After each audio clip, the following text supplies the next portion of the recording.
Hi, everybody. I'm Mary Genge, and I'm back here today with Sharon Campbell-Rayment, famous for the 21-day Neuro Mind Shift. And today we're going to be focusing on the Labyrinth, and we have various forms of them here. The Labyrinth is a big part of Sharon's Genius 21-day Neuro Mind Shift. So today we thought we'd answer a bit questions because people say, well, tell us a bit about this more than before we get into the depths of it all. That's right. So we're going to answer kind of the what, where, why, how today, and then next day we'll get further into it. So today, Sharon, what is a labyrinth? These are beautiful, they're gorgeous pieces. You should just have them hanging in your house and they would look great, but they actually serve an incredible purpose. What is a labyrinth? That's right, and I do have them hanging all through my house. Do you? They're everywhere. You can't go into a room without seeing one, right? Yes. Yeah, the labyrinth is meditation in motion. It's, using that movement of the finger, and people walk labyrinths as well, which we have a huge one in our backyard. Yes. And as you're doing it, you're in that motion. Now, it's not a maze. Many people think that a labyrinth is a maze, and it's not. There's only one way into the center and one way back out again. And so you're not getting dead ends and having to think it through. It's more about embodiment of movement. It's more of a creative and a slow process that you have.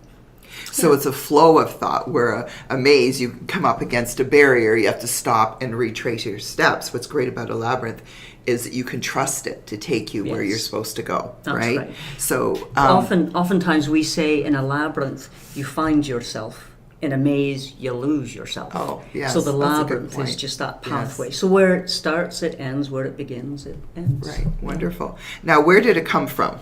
Who invented it, or how did it start? Right. So they have been all around the world for centuries.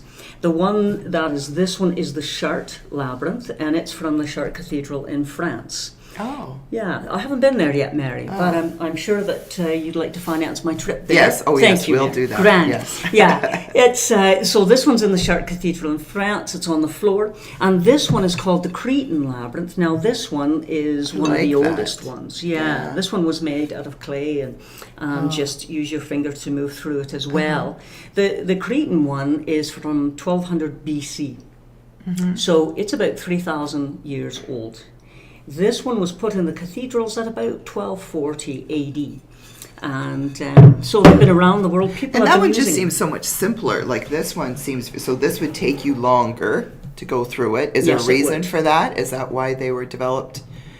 I think one is when more I use complex, or when I use this one, I think more about creativity. I think about being more creative. I'd use it maybe before going into a meeting, before I'm going to make a phone call, something that's a little quicker that I can use.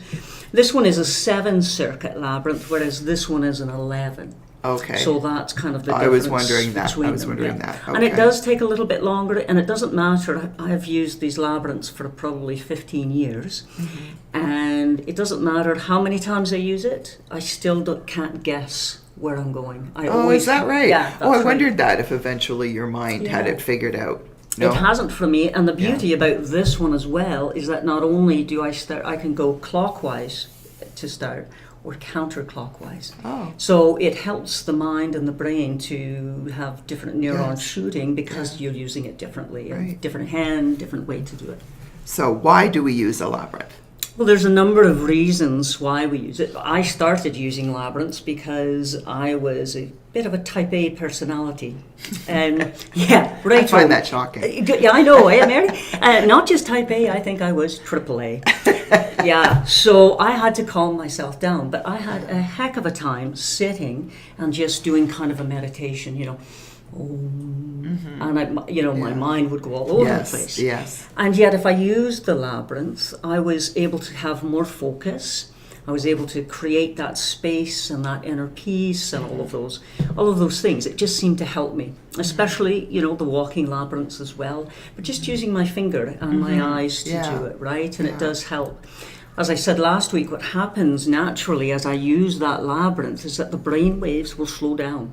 So I'm going from the beta fast waves of anxiety and trying to get things done to more theta waves, where I'm starting to relax a little bit and to do that. That's so true. I need that before I go to sleep at night. Yeah, that's a great idea. Calm the brain down. Yeah. So how did you get introduced to these? Like, where did they first? I was part of a group that was a group of women in ministry, actually. And they introduced it to me because I was having so much trouble, so many problems with trying to do meditation. Meditation and prayer and all of those things, where you can quiet your mind and your heart and soul and just be present, right? And when you use this too, you know, if you were going to go into a meeting or you're going to make a phone call, it just helps us to have that focus and that clarity and those types of things. It also, as I said last week, involves both sides of the brain as you're using it.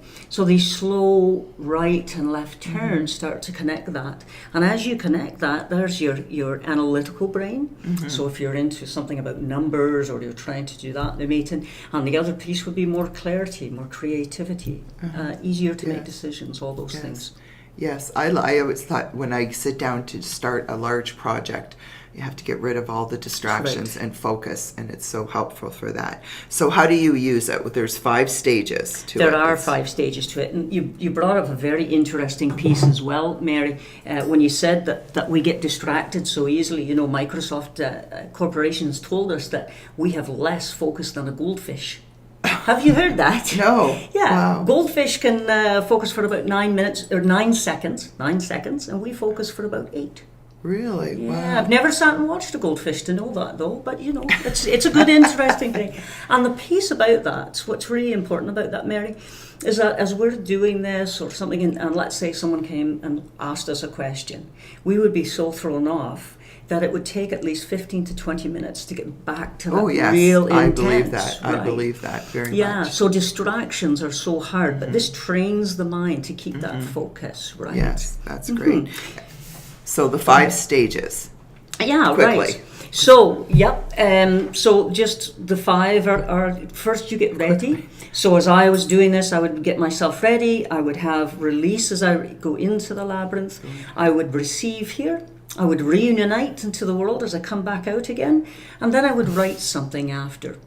As well, the other piece that I do, Mary, as you said first, is that I take this labyrinth and I put it all through my house, through my workplace. I put it everywhere. Because as I walk by this, I think, I should take a breath and do a neuromind shift to do that. Yeah. No, I said, I just was totally dichotomous to our purpose. I said quickly to her, what I meant was in overall steps, because in our next session with you, we're going to go into it a little deeper. So that's what I meant, not that she had to speak quickly. I realized, talk about, Mary's distracted. She's got a 8-second focus. Well, and that's all right. And in addition to the fact that I kind of blather on sometimes. I like to share a lot. That's it. Yeah. So next week, we're actually going to go through in more depth exactly what Sharon said to make you understand the 5 stages to using a labyrinth. And it sounds complicated, but it really isn't. It becomes second nature to you. Right. So next time Sharon's going to discuss the 5 stages, show how to use it, and then after that, the next time after that, we're going to go through it with me. So you'll be able to see me go through it. So thank you very much for joining us today,